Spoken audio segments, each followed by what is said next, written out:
Hello everyone. We will start with a new topic, principle of transmissibility. The theory which is given, we will just read it. Point of application of force can be transmitted anywhere along its line of action but within the body. It means that wherever the application or wherever the force has been reacted, it can transfer in the line of action. Line of action means if suppose a point has been acted here and it is acted here, so it will transmit in line of action. It means in the straight line it will go. Suppose we are having somewhat four bodies.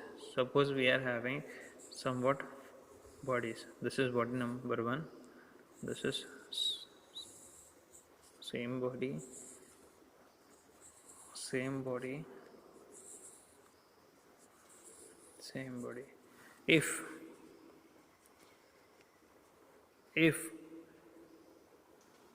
this is point A,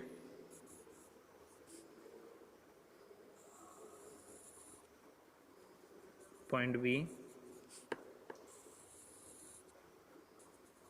point C,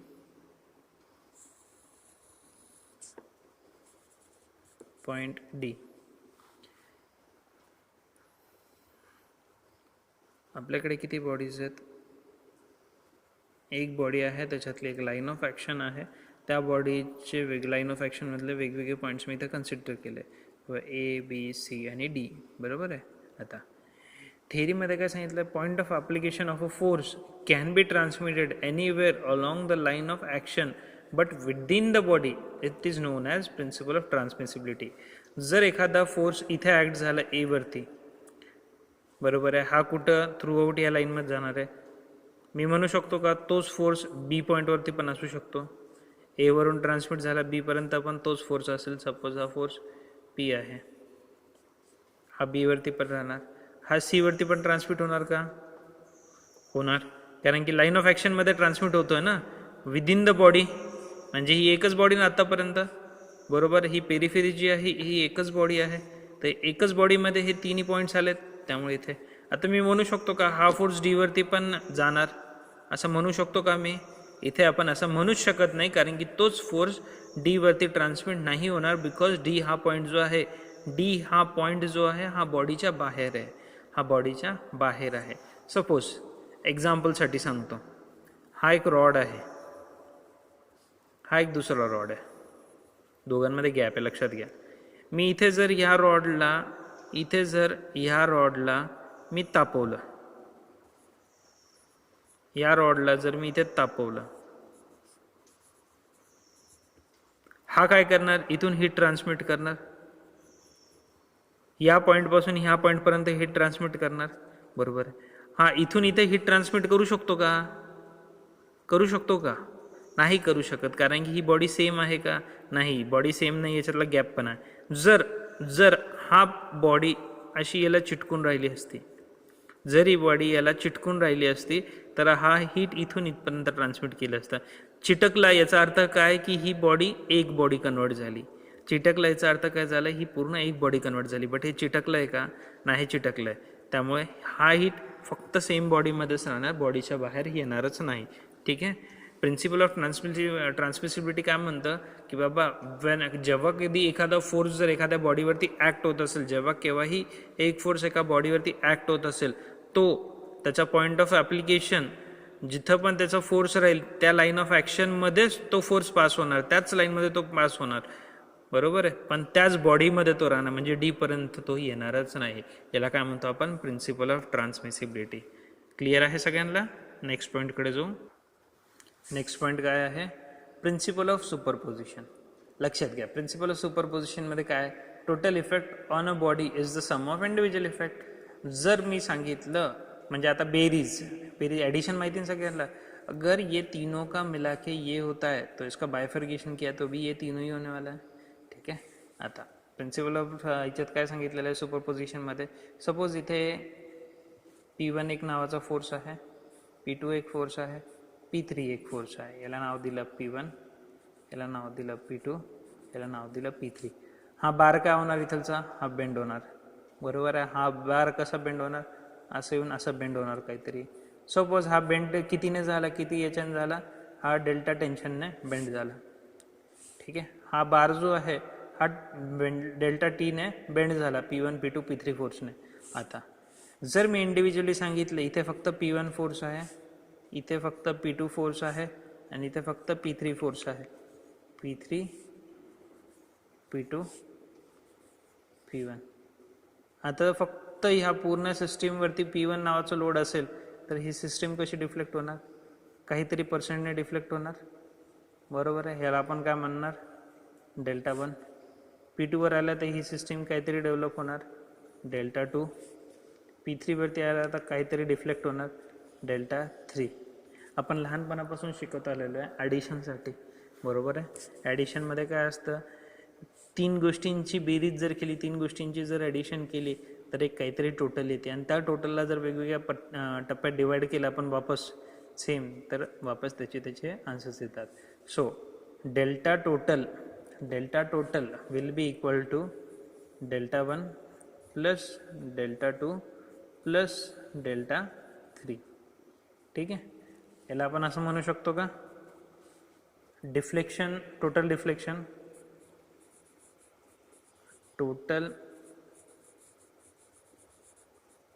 deflection is equal to deflection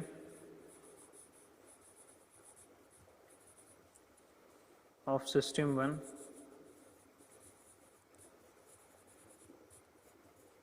plus deflection of system 2 plus deflection of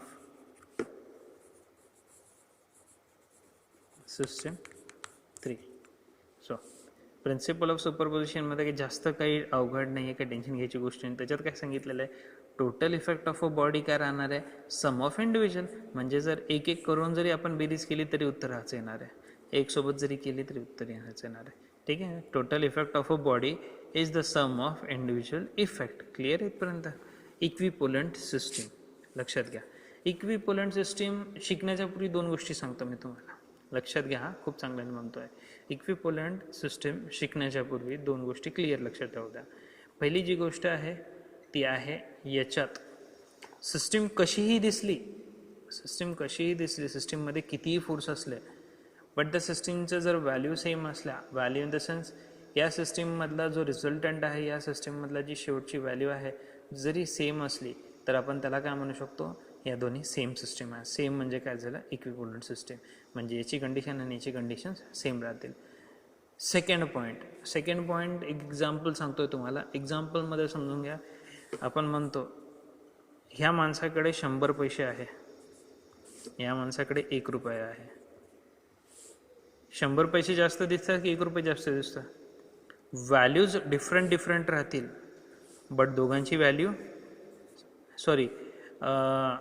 digits वेगवेगळे असतील, but दोघांची value same राहणार.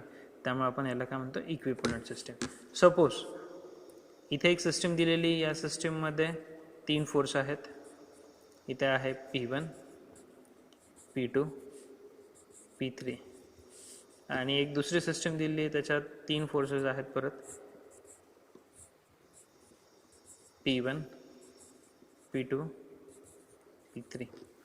या दोन्ही system same आहेत का, नाही. But जर दिलेलं आहे system 1 and system 2 are equipollent, find the question. न्यूमरिकलमध्ये खूपदा येतो की बाबा 2 सिस्टीम दिलेल्या आहेत आणि त्या 2 सिस्टीम इक्विपोलंट आहेत, तर पुढची व्हॅल्यू फाइंड आउट करा. P1ची करा किंवा P2ची करा किंवा P3ची करा किंवा काही करा. ठीक आहे, असं काहीतरी क्वेश्चनमध्ये येतं. आता ही सिस्टीम 1 आहे, सिस्टीम 2 आहे. जर इथे दिलेलं आहे की ही दोन्ही गोष्टी इक्विपोलंट आहे, म्हणजे यांच्या दोघांच्या व्हॅल्यू सेम आहेत, फायनल व्हॅल्यू सेम आहे, तर आपण काय म्हणू शकतो, hence we can say that summation of f of x of first system is equal to summation of f of x of second system. Summation of f of y of first system will be equal to summation of F of Y of second system, summation of movement in first system will be equal to summation of movement in second system. Clear आहे. Summation of F of X म्हणजे all the forces in the X direction. X डायरेक्शनमध्ये किती force आहे, हा एक आहे, याला convert करावं लागेल P2 कॉस ऑफ जे पण डिग्री असेल, थिटा असेल सपोज इथं, P3 कॉस ऑफ थिटा 2 काहीतरी असेल इथे, याला पण आपल्याला एक्समध्ये कन्वर्ट करावं लागेल आणि वायमध्ये कन्वर्ट करावं लागेल. ठीक आहे. ह्या कंडिशन्स मी तुम्हाला केव्हा दिल्या होत्या, when there are 2 or more than 2 forces जर असेल तर त्या ठिकाणी आपल्याला रिझल्टंट कॅरी आउट करण्यासाठी आपल्याला इक्विलिब्रियम कंडिशन्स घ्यावं लागतात. क्लिअर इथपर्यंत. नेक्स्ट पॉईंट घ्या, लॉ ऑफ पॉलिगॉन. थेरी वाचून घेऊ आपण. काय लिहिलं आहे थेरीमध्ये, लॉ ऑफ पॉलिगॉनच्या. If number of forces acting simultaneous on a point, म्हणजे एकापेक्षा जास्त जर काही फोर्सेस एकासोबत जर किंवा सायमल्टेनियस एका पार्टिकलवरती ॲक्ट होत असेल, जेणेकरून त्यांना त्यांचा मॅग्नेट्यूड अँड डायरेक्शन दाखवलं, म्हणजे ते एक्झॅक्टली त्याची व्हॅल्यू किती आणि कोणत्या डायरेक्शनला चाललं आहे, याला आपण रिप्रेझेंट कशाने करू शकतो, represented in magnitude and direction by the sides of polygon. Polygon म्हणजे काय, 5 साइड्सची डायग्राम, 5 साइडची diagram taken in order, then the resultant may be represent by the closing side of polygon taken in opposite order. लक्षात घ्या, जर एखाद्या पॉईंटवरती खूप सारे फोर्सेस ॲक्ट होत असेल, एकापेक्षा जास्त जर फोर्सेस ॲक्ट होत असतील, एकापेक्षा 2, 3, 4, जर असे काहीतरी 4 एक फोर्सेस जर एका पॉईंटवरती ॲक्ट होत असेल, याच्यात पण कंडिशन आहे लक्षात घ्या, 4 फोर्सेस जर एकाच पॉईंटवरती ॲक्ट होत असेल तर त्या ठिकाणी त्या फोर्सेसला आपण साइड्स ऑफ पॉलिगॉननी दाखवू शकतो. त्याचा मॅग्नेट्यूड आणि ते हे पाहणार आहे आपण, त्याचं मॅग्नेट्यूड आणि त्याची डिरेक्शन जर दिली आहे तर हे सगळं आपण पॉलिगॉनमध्ये ड्रॉ करू शकतो. जी शेवटची आणि 5वी साईड असेल, ही 5वी साईड म्हणजे त्यांचा रिझल्टंट असेल, आणि तो रिझल्टंट काय असेल, क्लोजिंग साईड जी पण असेल, म्हणजे जी उरलेली साईड असेल ती उरलेली साईड म्हणजे रिझल्टंट, फक्त ती काय राहील, अपोजिट डायरेक्शनमध्ये राहील. ज्या डायरेक्शनमध्ये फोर्सेस आहे त्याच्या अपोजिट डायरेक्शनमध्ये ती फोर्स सिस्टीम राहील. ठीक आहे. आता सपोज एक्झाम्पल, इथे एक फोर्स सिस्टीम दिलेला आहे. या फोर्स सिस्टीममध्ये किती फोर्सेस आहेत, हा एक फोर्स आहे, इथून P1 नावाचा एक फोर्स आहे, हा एक फोर्स दिलेला आहे, याला काय नाव दिला, P2. हा एक फोर्स दिलेला आहे P3. हा फोर्थ फोर्स आहे P4. आपण 11-12मध्ये शिकलेलो आहे, परत आपण आत्ताही पाहत आहोत, कोणताही अँगल जर कोणत्याही फोर्ससोबत घ्यायचा आहे तर आपण काय करतो, नेहमी तो हॉरिझॉन्टलसोबत इन्क्लूड करतो. त्यामुळे P1 फोर्स हा हॉरिझॉन्टलवरती, त्यामुळे इथं θ1 काय राहणार, θ1 विल बी 0. क्लिअर आहे. P2 साठी काय राहणार, θ2. P3 साठी काय राहणार, θ3. P4 साठी काय राहणार, हा पूर्ण θ4 राहणार. ठीक आहे. आता लक्षात घ्या, कोणी विचारलं P1चा डायरेक्शन कोणता आहे, तुम्ही काय म्हणणार, 0. P2चा डायरेक्शन किती आहे, θ2. P3चा डायरेक्शन किती आहे, θ3. P4चा डायरेक्शन किती आहे, θ4. लक्षात येतं आहे. आता आपण काय केलं, डायरेक्शन कशाने इन्क्लूड दाखवली, आपण θने दाखवली. आता मॅग्नेट्यूड म्हणजे या फोर्सचा मॅग्नेट्यूड किती आहे, P1 आहे, म्हणजे याची व्हॅल्यू ही P2 व्हॅल्यू आहे, P3 व्हॅल्यू आणि P4 व्हॅल्यू. मॅग्नेट्यूड म्हणजे व्हॅल्यू, डायरेक्शन म्हणजे त्यांचा अँगल. आता क्वेश्चनमध्ये दिलं काय होतं की बाबा, जर आपल्याकडे काही फोर्सेस दिलेले आहेत, ते 4 फोर्सेस असतील, तर त्या 4 फोर्सेसला जर आपल्याला पॉलिगॉन लॉ लावायचा आहे तर आपण कसं लावणार. ठीक आहे. सगळ्यात पहिले P1 फोर्स ड्रॉ करून घ्यायचा. काय म्हणतो लक्षात घ्या, सगळ्यात पहिले काय करायचं, P1 फोर्स ड्रॉ करून घ्यायचा. हा कोणता फोर्स आहे, P1 फोर्स आहे. क्लिअर आहे. कोणता फोर्स आहे, P1 फोर्स आहे. आता P1 फोर्सचा θ किती आहे, 0. आता P1 फोर्स एका पॉईंटवर आपण संपवतो आहे, त्या P1 पासून P2ला सुरू करायचं, P2चं डायरेक्शन किती आहे, θ2 आहे. त्यामुळे इथून विथ रिस्पेक्ट टू हॉरिझॉन्टल त्याचा अँगल जो पण राहणार, काय राहणार, θ2 म्हणजे हा काय झाला P2, हा किती आला इथे θ2. मग P3 सुरू करायचं. P2 जिथं संपवला तिथून P3 सुरू करायचा. P3चं डायरेक्शन कुठे येतं आहे, थर्ड क्वाड्रंटमध्ये की सेकंड क्वाड्रंटमध्ये, सेकंडमध्ये येतो आहे, त्यामुळे P2 इकडच्या साईडला येतो आहे. ही व्हॅल्यू किती झाली P2ची. हा विथ रिस्पेक्ट टू हॉरिझॉन्टल किती अँगल आला θ3. आता P2 पॉईंट जिथं P3 पॉईंट जिथं संपवला, P3 पॉईंट जिथं संपवला तिथून काय सुरू करायचं, P4 पॉईंट सुरू करायचं. P4 पॉईंट कोणत्या डिरेक्शनला आहे, डाऊनवर्ड डिरेक्शन, म्हणजे कोणता आला तर थर्ड क्वाड्रंटमध्ये आला, म्हणजे इकडच्या साईडला तो वापस सुरू करायचा. नाव काय आलं याचं P4. ठीक आहे. याचा विथ रिस्पेक्ट टू हॉरिझॉन्टल हा अँगल किती आहे, विथ रिस्पेक्ट टू हॉरिझॉन्टल म्हणता हा अँगल किती आहे θ4. क्लिअर. इथपर्यंत आपण काय केलं, P1 force as it is काढला, याचा θ किती आहे 0 होता. मग P2 फोर्स दाखवला, त्याचा θ विथ रिस्पेक्ट टू हॉरिझॉन्टल हा ड्रॉ करून P2ला एका पॉईंटवर एंड केला. मग विथ रिस्पेक्ट टू हॉरिझॉन्टल एका फोर्सचा जो θ3 होता तो ड्रॉ केला आणि त्याच्यावरती आपण P3 मेन्शन केला. आणि विथ रिस्पेक्ट टू हॉरिझॉन्टल आपण तो फोर्स केला आणि तिथं θ4 आणि P4 हा मार्क केला. आता किती फोर्सेस झाले, 1 2 3 4 4 फोर्सेस झाले. आता हा शेवटचा फोर्स बाकी आहे. आता थेरीमध्ये काय सांगितलं होतं, रिप्रेझेंटेड बाय इट्स मॅग्नेट्यूड, म्हणजे जे पण तुमचा फोर्स सिस्टीमचा फोर्स आहे, फोर्स सिस्टीमचे फोर्सेस याला आपण कशाने म्हणजे दाखवलं आहे, पॉलिगॉनच्या साईड्सने दाखवलं आणि पॉलिगॉनमध्ये त्याची डायरेक्शन दाखवली. आता जी शेवटची क्लोजिंग ऑर्डर असेल, then the resultant may be represented by the closing side of the polygon. म्हणजे इथं सिम्पल काय की याचा जो क्लोजिंग साईड आहे हा काय राहणार,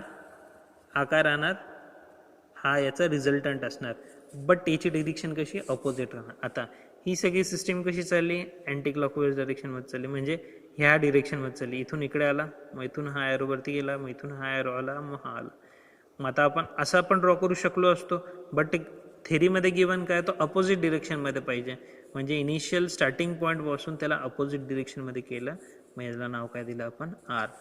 आणि हा जो पण काही अँगल असेल हा अँगल काय राहणार अल्फा म्हणजे काय झालं, अँगल ऑफ रिझल्टंट. क्लिअर आहे हे लॉ ऑफ पॉलिगॉन कळालं.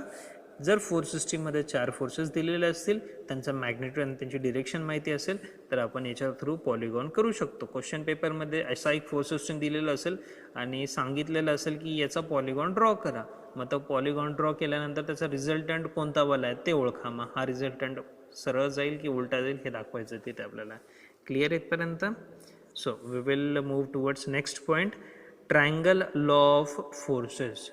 वाचून घ्या एकदा. ट्रायंगल लॉ ऑफ फोर्सेस काय आहे ते, 2 forces acting at a point represented in magnitude and direction by 2 adjacent side of a triangle, then the closing side in a reverse order represent the resultant. लक्षात येतंय की चुकतंय, लक्षात येतंय की चुकतंय, बरोबर आहे. लक्षात घ्या परत एकदा. Two forces acting at a point, एका पॉईंटला 2 फोर्सेस ॲक्ट होतात. सपोज हा θ आहे, हा Q फोर्स आहे, हा P फोर्स आहे. काही टेन्शन घ्यायची गरज नाही, खूप सोपं आहे. काय म्हणतो ऐकून घ्या फक्त. Q आणि P फोर्स आहे, बरोबर आहे, ॲट अ पॉईंट. रिप्रेझेंटेड त्याचा मॅग्नेट्यूड आणि त्याची डायरेक्शन माहिती. मॅग्नेट्यूड याचा Q आहे, याचा P आणि याची डायरेक्शन θ आहे. ठीक आहे. By 2 adjacent sides of a triangle, then closing side in reverse order represent the resultant. आता याला आपण पॉलिगॉन कसं ड्रॉ केला होता त्याच प्रकारे ड्रॉ करायचं. इथून हा P मॅग्नेट्यूडचा फोर्स आला, बरोबर आहे. मग इथून हा जो सेकंड फोर्स आहे विथ रिस्पेक्ट टू हॉरिझॉन्टल, याचा अँगल किती इथे θ आहे हे दाखवून द्यायचं. हा फोर्स इथे एंड होतो आहे Q, लक्षात आहे. आता देन क्लोजिंग साईड कोणती असेल ट्रायंगलची, ही क्लोजिंग साईड आहे. Closing side in reverse direction सांगितलेलं आहे, closing side in reverse direction. आता हा असं चालला आहे, मग हा वरती चालला, मग इकडून असं यायला पाहिजे होतं, बट इथं काय लिहिलेलं आहे, क्लोजिंग साईड कशात पाहिजे, रिव्हर्स ऑर्डरमध्ये पाहिजे. म्हणजे ह्या इनिशियल पॉईंटपासून जो रिझल्टंट जाणार आहे तो फोर्स सिस्टीमच्या अपोजिट डायरेक्शनमध्ये जाणार. फोर्स सिस्टीम अशी चालली, मग हा अपोजिट डायरेक्शनमध्ये जाणार. याला आपण काय नाव देणार? रिझल्टंट. इथलचा अँगल किती राहणार? हा अल्फा. अल्फा म्हणजे काय झालं? Angle of resultant. ठीक आहे, इथपर्यंत लक्षात घ्या. आता पुढचा एक न्यूमरिकल घेऊ आपण. तो न्यूमरिकल एकदा वाचा. न्यूमरिकलमध्ये दिलं आहे 3 like parallel forces 100 newton, 150 newton and 200 newton act at a distance of 0.5 metre each. What is the distance of resultant from 100 newton? Question ऐकलं, क्वेश्चनमध्ये काय दिलं आहे? 3 फोर्सेस सांगितलेले आहे आणि याचं रिझल्टंट सांगितलं आहे. म्हणजे हा क्वेश्चन वाचून काय कळतंय? कशातला क्वेश्चन असेल हा? कशातला क्वेश्चन असेल हा? हा क्वेश्चन आपण कालच पाहिला. हा वॅरिग्नॉन्स थेरमचा क्वेश्चन आहे. वॅरिग्नॉन्स थेरममध्ये सांगितलेलं आहे की जर 2 किंवा 3 फोर्सेस दिलेले असतील आणि त्याचं एखाद्याचा डिस्टन्स दिलं आहे आणि सांगितलं आहे की डिस्टन्स रिझल्टंटचं काढायचं आहे इनिशियल पॉईंटपासून, तर त्या पिरियडला लक्षात घ्यायचं की हा वॅरिग्नॉन थेरमचा क्वेश्चन आहे आणि त्या हिशोबाने सॉल्व करायचं. आता वॅरिग्नॉन थेरमचा फॉर्म्युला आहे का आपल्याकडे? आहे. त्याच पद्धतीने अपन सॉल्व करना. ठीक है, लक्षात घ्या. सो सबसे पहले अपन क्या करेंगे, इस न्यूमरिकल को सिंप्लीफाई करेंगे, इन रिप्रेजेंट करेंगे डायग्राम के इसमें. ठीक है, अभी क्या दिया है? सबसे पहले ये एक फोर्स दिया, ये एक फोर्स दिया और ये एक फोर्स दिया. पहला फोर्स क्या है? 100 न्यूटन. सेकेंड फोर्स कितना है? 150 न्यूटन. थर्ड कितना है? 200 न्यूटन. आता हे 3 फोर्स जर तुमच्यासमोर दिलेले, हे तिन्ही फोर्स काय पॅरलल सांगितले, लाईक पॅरलल म्हणजे सेम डायरेक्शनमध्ये जाणार आहे तिन्ही फोर्स आहे. आणि या दोघांमध्ये डिस्टन्स किती आहे? 0.5.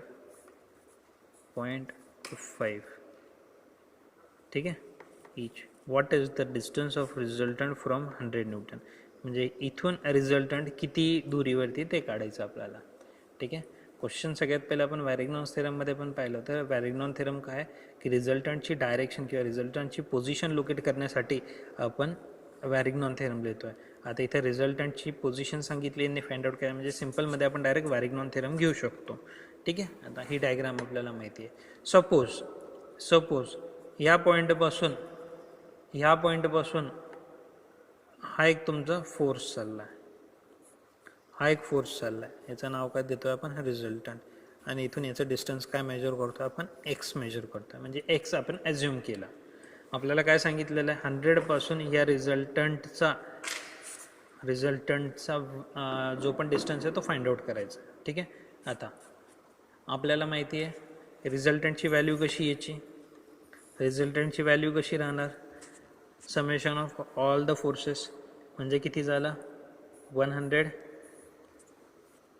Plus 150 plus 200 means the value of resultant will be 450 Newton.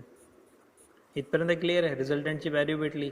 आता लक्षात घ्या, आपण इथे काय पाहिलं होतं? सगळ्यात पहिले आपण रिझल्टंटची व्हॅल्यू काढली, त्याच्यानंतर आपण RX काढला. म्हणजे रिझल्टंटचा distance equal to P1 into जो पण डिस्टन्स असेल, P2 इंटू जो पण डिस्टन्स आहे, P3 इंटू जो पण डिस्टन्स, P4 इंटू जो पण डिस्टन्स आहे. मग X जसंच आणि Rला डिवाइड केलं होतं. सिम्पल आहे. X equal to P2A, P3B, P4C आणि डिवायडेड बाय R. इथे कसं होणार? इथे पण तसंच होणार. इथे काय करणार आपण? फॉर्म्युला लावणार. RX इक्वल टू P1 किती इथे 100 आहे, 100 इंटू डिस्टन्स किती आहे 0 प्लस P2 किती आहे 150, डिस्टन्स किती आहे 0.5 प्लस P3 किती आहे 200, डिस्टन्स किती आहे हा 0.5 म्हणजे 1. बरोबर आहे. आता याला सिम्प्लिफाय केलं तर काय येणार? 450 इंटू एक्स इक्वल टू ही टर्म 0 प्लस ही टर्म 75 प्लस ही टर्म 200. याला असं लिहू शकतो का आपण? X equal to 275 divided by 450. Hence we can find out what is the value of x. Calculate करा तर 275 बाय 450 किती येतं? हा येतो 0.61. कशात सांगितलेलं आहे मीटरमध्ये, म्हणजे व्हॅल्यू काय आली metre. Hence we can say that the resultant is acting at a distance of 0.61 from 100 newton. म्हणजे ही एक्सची व्हॅल्यू किती झाली 0.61. सिम्पल आहे. अशा प्रकारचे न्यूमरिकल आपल्याला 2-2 मार्कला पाहायचं आहे. नाव याच्या पुढचा चॅप्टर आपल्याला सुरू करायचा आहे, त्याचं नाव आहे सेंट्रॉइड.